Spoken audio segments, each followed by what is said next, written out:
दोस्तों, सीरियल मन सुंदर में आज का एपिसोड सच में आपको चौंका देगा। कहानी में ऐसा मोड़ आने वाला है जहां एक थप्पड़ पूरी हवेली का माहौल बदल कर रख देगा। दादी, जो हमेशा अपने फैसलों में सख्त और न्यायप्रिय रही हैं, आज अपने ही घर में भरे सबके सामने कावेरी आया यानी रूही को जोरदार थप्पड़ जड़ देंगी। लेकिन क्या रूही सच में दोषी है या इस पूरे खेल के पीछे कोई और चाल है? चलिए आपको विस्तार से बताते हैं। हवेली के बड़े बगीचे में सुबह सुबह नाहर को ताजी हवा खिलाने के लिए कावेरी आया उसे लेकर निकलती है। रूही यानी कावेरी हमेशा की तरह उसकी देखभाल करती हुई बड़े प्यार से उसे व्हीलचेयर पर बिठाकर पेड़ों के बीच ले जाती है। लेकिन तभी बीच में मधुबाला आ जाती है। उसकी आंखों में कुछ अलग ही मंशा झलक रही थी। वह जबरदस्ती कावेरी से कहती है कि अब नाहर को बगीचे में टहलाना रोली की जिम्मेदारी है और कावेरी को वहां से जाने के लिए कह देती है। कावेरी अपने होंठ काटते हुए आंखों में आंसू लिए चुपचाप पीछे हट जाती है।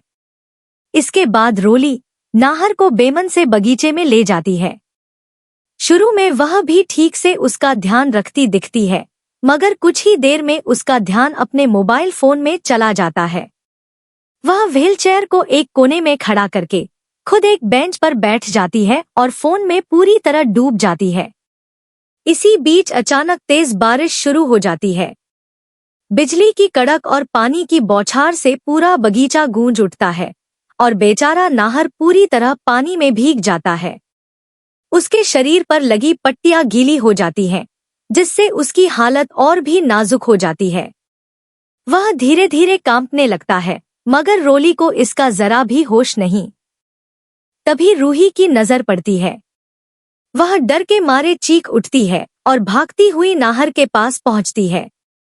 वह उसे पानी से निकालने की कोशिश करती है और चिल्लाते हुए सबको बुलाती है। घर के सारे लोग बाहर दौड़ कर आते हैं। नाहर की हालत देखकर सबके चेहरे का रंग उड़ जाता है।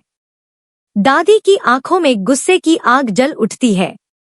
वह बिना कुछ सोचे समझे कावेरी पर टूट पड़ती है।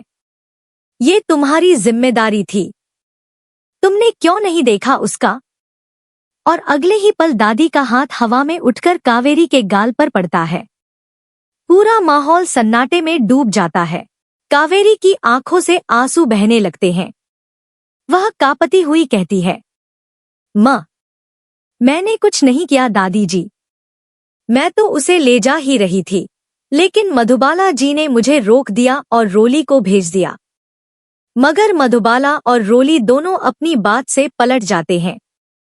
वे दोनों दादी के सामने मासूम बनकर खड़ी हो जाती हैं और कहती हैं, हमें तो कुछ पता ही नहीं दादी जी, आया ही उसे लेकर गई थी।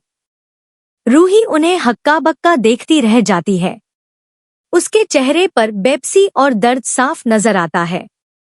अब सवाल यह उठता है, क्या रूही अपनी बेगुनाही साबित कर पाएगी? क्या दादी को सच कभी पता चलेगा? और क्या मधुबाला और रोली का यह झूठ हमेशा के लिए छिपा रहेगा? तो दोस्तों, आपको क्या लगता है, क्या सच की जीत होगी? अपनी राय हमें कमेंट में जरूर बताइए और जाते जाते हमारे चैनल को सब्सक्राइब करना बिल्कुल न भूलें, क्योंकि आगे की कहानी और भी ज्यादा चौंकाने वाली होने वाली है।